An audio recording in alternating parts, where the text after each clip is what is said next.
So this is another lead up to an upcoming episode of NCIX Tech Tips where we'll be looking at USB 3.0 versus USB 2.0, which is here, versus FireWire versus eSATA. So the whole point of this is to get myself a couple of identical enclosures other than the interface to the hard drive, get myself a couple of identical hard drives, and then a motherboard that features all of these different interfaces so that I can do an apples to apples comparison and show you just how much speed difference there actually is between all of these different interfaces if you are trying to decide whether it's worth it to spring for a new USB 3.0 hard drive enclosure and motherboard, or if you want to just stick with eSATA, or wow, there's a lot of accessories with this guy.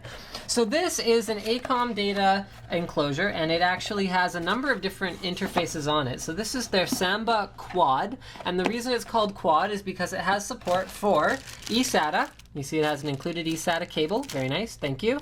Then it has what is this one? FireWire 800, I believe. Okay. I won't actually be testing FireWire 800, unfortunately, because I don't have a FireWire 800 compatible motherboard, because as far as I can tell, there was like one ever. Then there's FireWire 400, so we have a cable for that as well. And then we have a cable for USB 2.0. So they've included all of the cables you need, no matter how you're going to hook it up.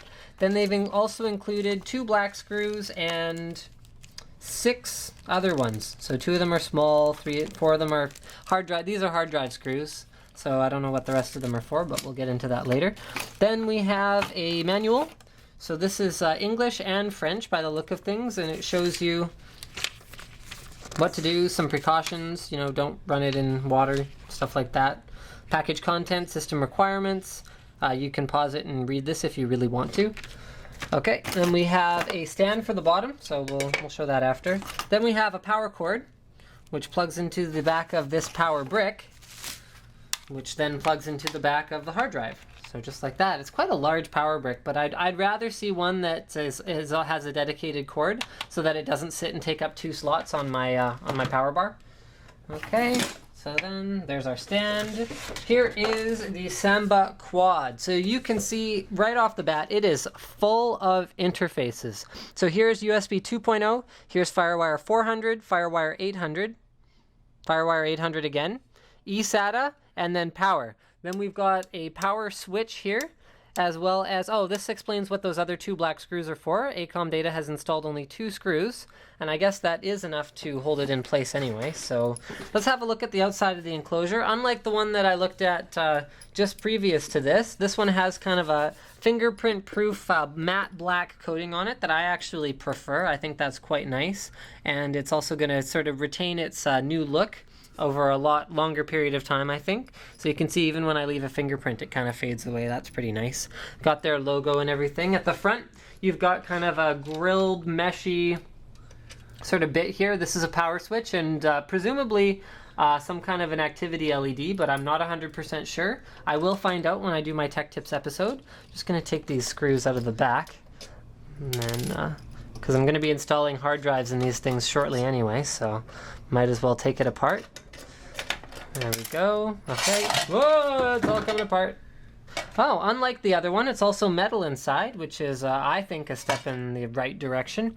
Rather than using like a plastic interior to mount the hard drive, it uses a very similar interface to mount the hard drive, though. You're just going to put the drive down, slide it back onto the SATA interface here, and then you're going to screw it in from the bottom, 4 screws. Here you can see we've actually got a far more complicated PCB compared to the Samba USB Super Speed that we looked at.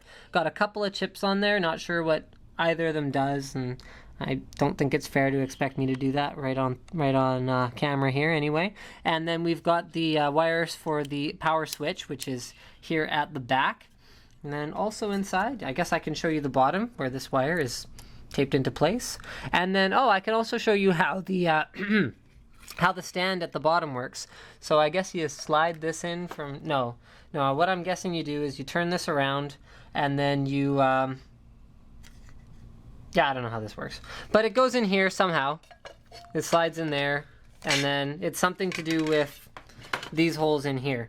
So you screw it in somehow, and then good things happen. So thank you for checking out my unboxing of the Acomdata Samba quad, and don't forget to check out the follow-up. We're going to have up, hopefully, here, I'm going to give the cameraman a target in the next week on USB 3.0 versus 2.0 versus FireWire versus eSATA.